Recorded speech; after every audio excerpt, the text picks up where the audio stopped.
Graça e paz, irmãos. Pastor Vanderly. Amados, eu gostaria de deixar algumas palavras para vocês diante do que está acontecendo no mundo que nos cerca e do medo que está apavorando todo mundo. Na verdade, Jesus muito bem disse que antes da volta dele muitas coisas iriam acontecer. Pragas, terremotos, maremotos, sinais no sol, na lua, nas estrelas. São muitos os textos que nos ajudam a entender o tempo que prevê a volta de Jesus. Esta preocupação das autoridades, na verdade, não é uma preocupação sem sentido. A grande maioria das pessoas agora crê numa fé triunfalista, uma fé que, na verdade, não é bíblica. Na verdade, Jesus disse: no mundo tereis aflições, mas tende bom ânimo, eu venci. Se enfermidade não fosse afetar a cristandade, Eliseu não teria morrido por causa de uma enfermidade. Vários reis, vários outros homens de Deus morreram no passado por causa de enfermidades. A peste negra eliminou da Europa inteira um terço da humanidade. Então, na verdade, nós estamos suscetíveis, mesmo no tempo da graça, a esse tipo de problemas de enfermidades. Mesmo o salmista, no Salmo 42 e 43, a gente pode perceber ali que o salmista está falando de algo que aconteceu a ele. O Salmo 38, por exemplo. O Salmo 38 nos mostra uma enfermidade. E, na verdade, também, se a gente olha o Salmo 38 de uma forma profética, é um salmo messiânico. Ele fala a respeito de Jesus. As enfermidades, as doenças, tudo isso tem a ver com o nosso pecado. De fato, toda a humanidade está sujeita a enfermidades. Se a gente olhar Mateus capítulo 7, Mateus capítulo 8, verso 17, a gente vai ver ali a repetição de uma profecia de Isaías que Jesus levou sobre ele as nossas enfermidades. É verdade.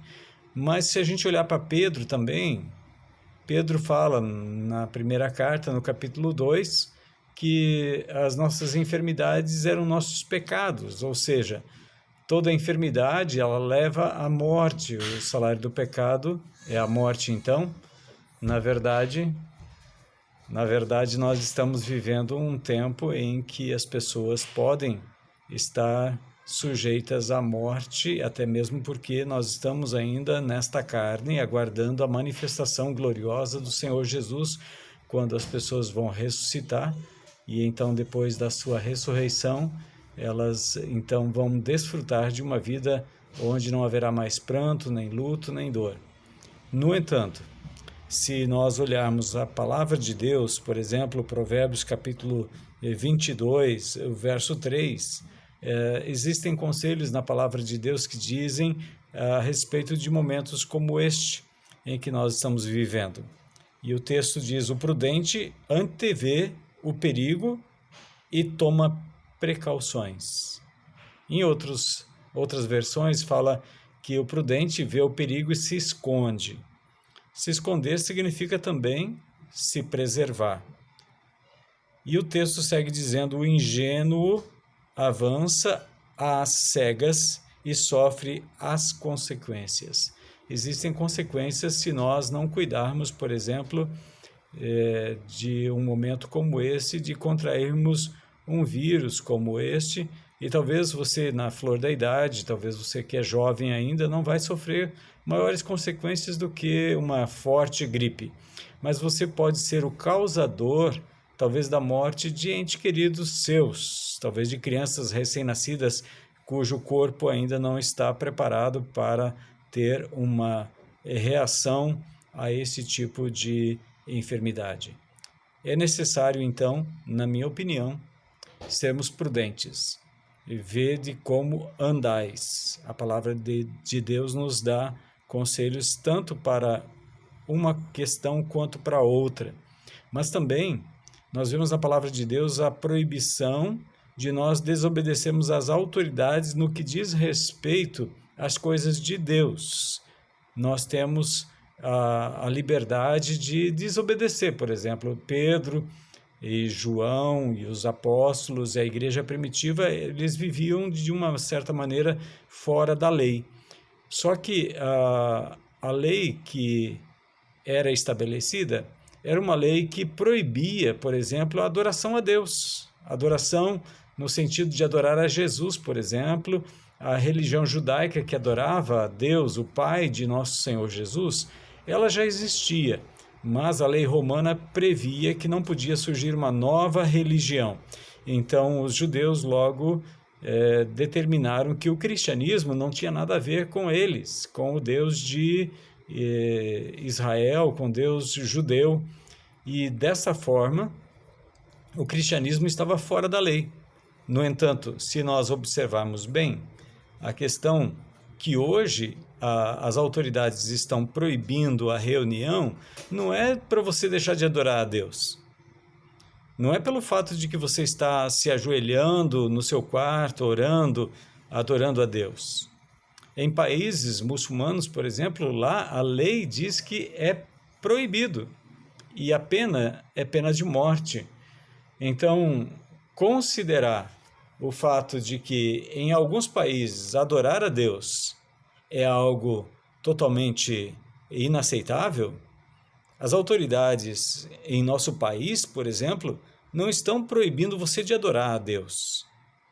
Estão proibindo, na verdade, reuniões públicas onde o perigo de um contágio é iminente, é muito mais propenso a acontecer. Então, eu creio de todo o meu coração que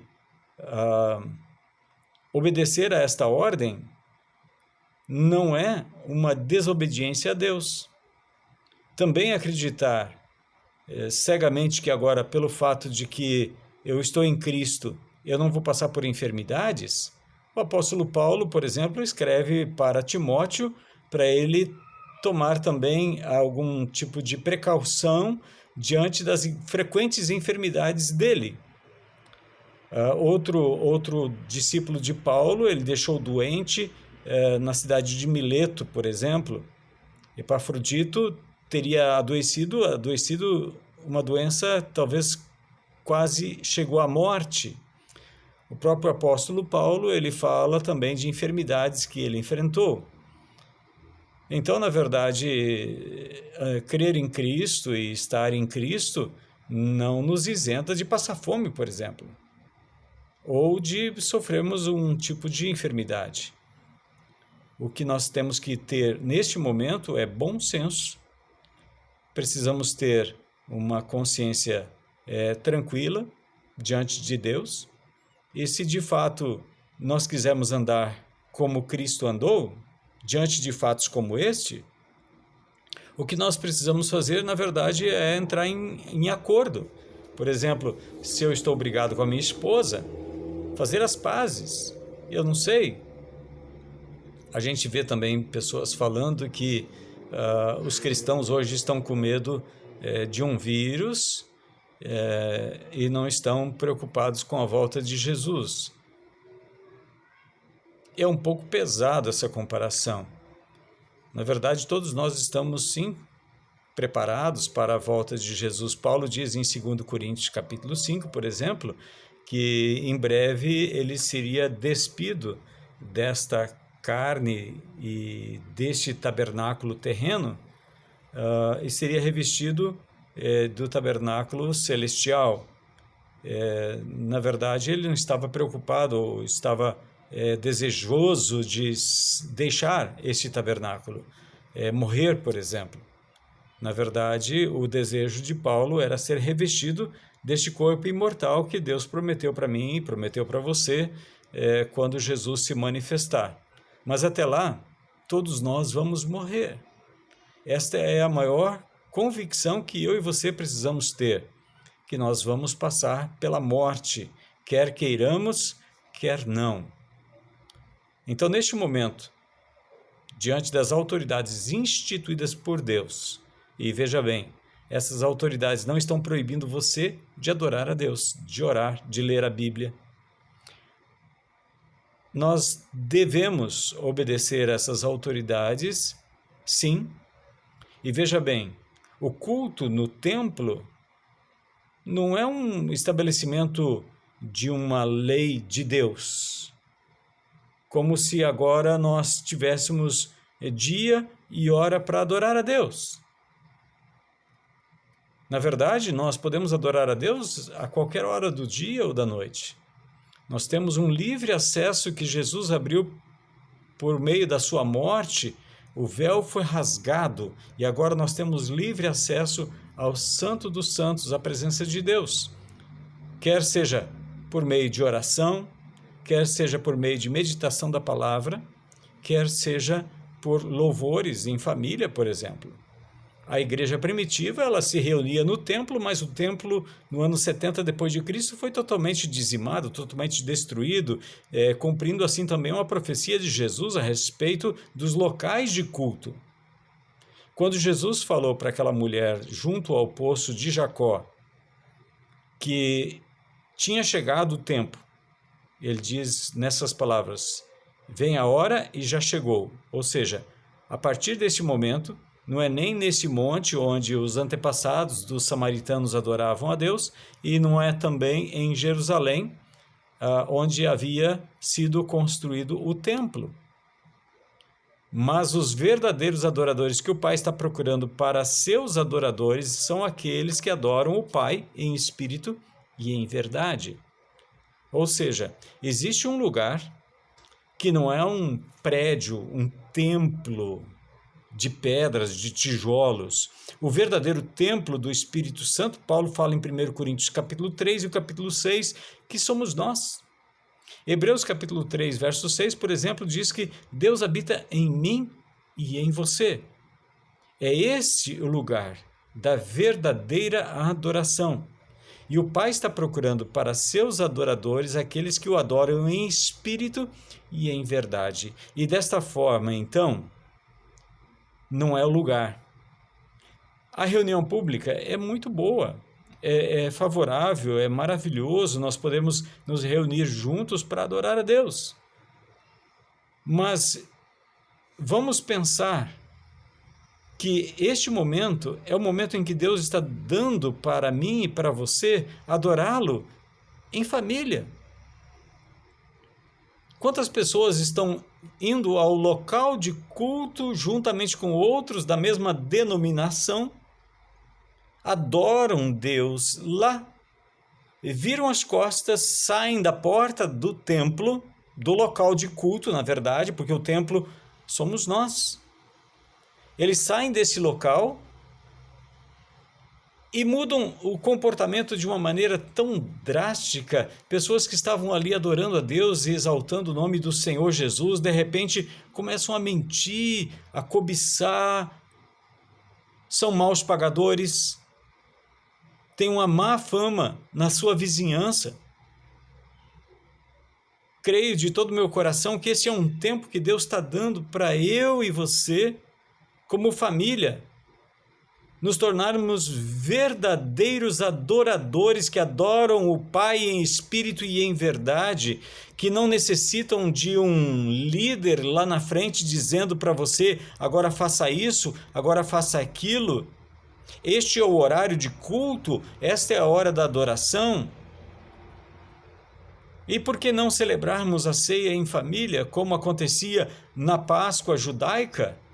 Quando Deus tirou o povo do Egito, eram as famílias que se reuniam para celebrar a Páscoa. Por que nós temos que agora transferir isso para sacerdotes? Se a igreja evangélica saiu do catolicismo, por que nós revigoramos tanto essa ideia de que nós temos um sacerdote lá que vai fazer as nossas orações, que é o único que pode interpretar a Bíblia, que é o único que pode batizar, que é o único que pode celebrar a ceia? esse sacerdotalismo é culto do Antigo Testamento. O catolicismo romano ressuscitou isso, trouxe isso para o Novo Testamento e, infelizmente, a igreja evangélica, depois de 500 anos de reforma, ainda continua vivendo debaixo dos mesmos princípios daquilo que eles disseram que iriam abandonar. De repente é só o pastor que pode batizar. De repente é só o pastor que pode fazer a celebração da ceia. Quem disse que o seminário é que formam pastores? Os pastores são formados pelo Espírito Santo de Deus. É Jesus quem chama os pastores para o seu rebanho. O rebanho pertence a Jesus e não a um pastor terreno. Não é um título de faculdade que vai dar ao pastor a autoridade para ensinar a palavra de Deus. Precisamos nos despir desse catolicismo romano, desse sacerdotalismo que se implantou nas igrejas evangélicas. Precisamos orar como família, nos ajoelhar na sala como pai, mãe e filhos, família reunida, estudar a palavra de Deus. Creiam, é um pequeno espaço de tempo. Vocês imaginam quando as autoridades no mundo, de acordo com alguns, vai chegar o momento em que a igreja vai ser proibida de se reunir? O que vai ser então? Se isso vai acontecer de fato, olhe para esse momento de 15 dias, 20 dias, quem sabe um mês, ou 45 dias, quem sabe 40 dias? Não sei. Olhe para esse tempo como um tempo de treinamento que está preparando a igreja do Senhor Jesus para que cada um de nós seja de fato um verdadeiro adorador e não um frequentador de templo. Precisamos mudar o conceito de espectadores do culto para adoradores que adoram a Deus em espírito e em verdade. Chegou a hora de parar de criticar quem está pregando lá na frente, se você gostou ou se não gostou do sermão. Está na hora de parar de criticar o ministério de louvor se cantou as músicas que você gostava e que você gosta, ou com a letra que você considera santa, maravilhosa, essa sim. Faça a sua adoração. Pessoas passaram 30, 40 anos sentados num templo, num local de culto, mas nunca foram adoradores, foram espectadores dos cultos. Essa é uma oportunidade que Deus está dando para essas pessoas que eram espectadores de culto para se tornarem verdadeiros adoradores. Se você deseja aproveitar essa oportunidade para cultuar a Deus, para de fato aprender a cantar louvores a Deus, mesmo que a sua tonalidade não seja aquela de levantar plateias, de arrancar aplausos, Deus está procurando adoradores que o adorem em espírito e em verdade. Mesmo que você não tenha a habilidade de cantar naquela tonalidade, Deus quer ouvir a sua voz, Deus quer ouvir e ver a sua adoração. Então adore a Deus. Não seja apenas um espectador, um crítico. Crítica só torna as coisas críticas. Vamos ser parte da solução e não da crítica. Vamos adorar a Deus. Adore você na sua casa. Ouça de novo o que diz esse texto. O prudente antevê o perigo e toma precauções. O ingênuo avança às cegas e sofre as consequências. Provérbios, capítulo 22, verso de número 3. Nós conhecemos muito bem o verso 6. Ensina a criança no caminho que deve andar. Mas e o verso 3? Eu creio que é prudente, nesta hora, nós olharmos para este texto e nos tornarmos verdadeiros adoradores que adoram a Deus em espírito e em verdade e que não ficam na expectativa de que alguém vai fazer o culto para elas. Este é o momento de você adorar a Deus e não terceirizar a sua adoração. Esta é a hora de você ler a palavra de Deus e orar e pedir a Deus como o pastor faz. Antes de pregar, ele escolhe um texto da palavra de Deus, lê, estuda, medita, ora e pede a Deus: Senhor, o que o Senhor quer dizer com isto? Essa é a hora de você, de fato, se tornar um pregador. Um pregador para você mesmo, porque todo bom pregador que se preza, prega primeiro para si, para depois compartilhar com a igreja, com os irmãos, aquilo que Deus falou com ele. Do contrário, ele não será um verdadeiro expositor da palavra de Deus. Será tão somente um tagarela. Alguém que quer arrancar aplausos, admiração. Este é o tempo em que você e eu podemos, de fato, adorar a Deus em espírito e em verdade. Sermos, de fato, adoradores que o Pai está procurando. Essa é a oportunidade de você crescer pessoalmente como um meditador, como um pregador, como alguém que ora e não simplesmente diz amém depois que o pastor diz em nome de Jesus. Aliás, em nome de Jesus não é para acabar a oração. A oração deveria começar em nome de Jesus, porque você se apresenta diante de Deus não em seu nome, não no nome da denominação onde você se reúne, não no nome do governo, mas o nome daquele que venceu todas as coisas, que passou pela morte, que hoje as pessoas estão temendo, ressuscitou e está sentado à direita do Pai. Ele é o primeiro que ressuscitou, venceu a morte, vive eternamente. Hebreus 7:25 diz que ele vive eternamente para interceder por aqueles que se achegam ao Pai através dele.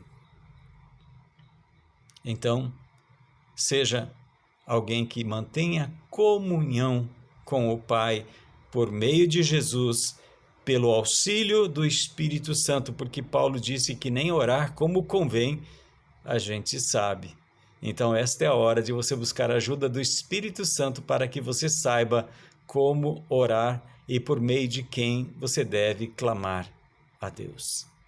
Espero de todo o meu coração que esta reflexão da palavra de Deus, com base em Provérbios 22:3, seja para você também uma grande bênção. Serviu e serve para minha família. Estamos reunidos aqui em Frederico, juntamente com a minha filha, onde já meditamos nesta palavra e espero que isso seja útil também para a sua família. Leia a palavra de Deus, mesmo que seja apenas um verso, mesmo que seja um capítulo, mas leia a palavra de Deus com a sua família. Não espere que o pastor vá à sua casa. Você é o pastor da sua família. Assuma a sua posição como sacerdote do lar. Que Deus te abençoe e te livre de todo o mal. Que o Senhor faça resplandecer o seu rosto sobre ti e te dê a paz. Que Ele te abençoe e que praga nenhuma chegue até a sua tenda, porque na sua casa tem a marca de Cristo. Assim como no Egito, o anjo da morte não pôde entrar nas casas que havia aquele sangue do Cordeiro nas portas, tanto nos umbrais quanto na verga em cima. Deixe a marca do Cordeiro ser nítida na sua casa, que as pessoas à sua volta no prédio onde você mora, nos apartamentos à sua volta, saibam que ali se reúne uma família que teme a Deus. Na sua vizinhança, que eles saibam que naquela casa mora uma pessoa temente a Deus. Não se preocupe com os decretos, com as leis proibindo as reuniões em prédios de adoração. Deus não está preso naquele lugar. Deus não habita em construções feitas por mãos humanas. Mas Deus habita sim no lugar que Ele mesmo edificou. Ele pegou o barro e formou o homem e soprou nele o espírito de vida. Deus formou você e pela palavra dele, Ele soprou no seu coração um novo nascimento. Assim, é todo aquele que é nascido do Espírito Santo de Deus. O vento sopra onde quer. Você ouve seu barulho, você vê o movimento do vento, mas você não sabe de onde veio e nem para onde ele vai. Assim são todos os que nasceram do Espírito Santo. Que você, firme na rocha e nas promessas de Deus, mantenha a sua fé, confiança e esperança no Cordeiro de Deus. Que Deus te guarde, que Deus te proteja. Em nome de Jesus, quero fazer uma breve oração com você. Não por você, não em seu lugar, mas com você. Querido Senhor, nosso Deus e Pai, em nome de Jesus e pela direção do Espírito Santo, que este tempo seja um tempo de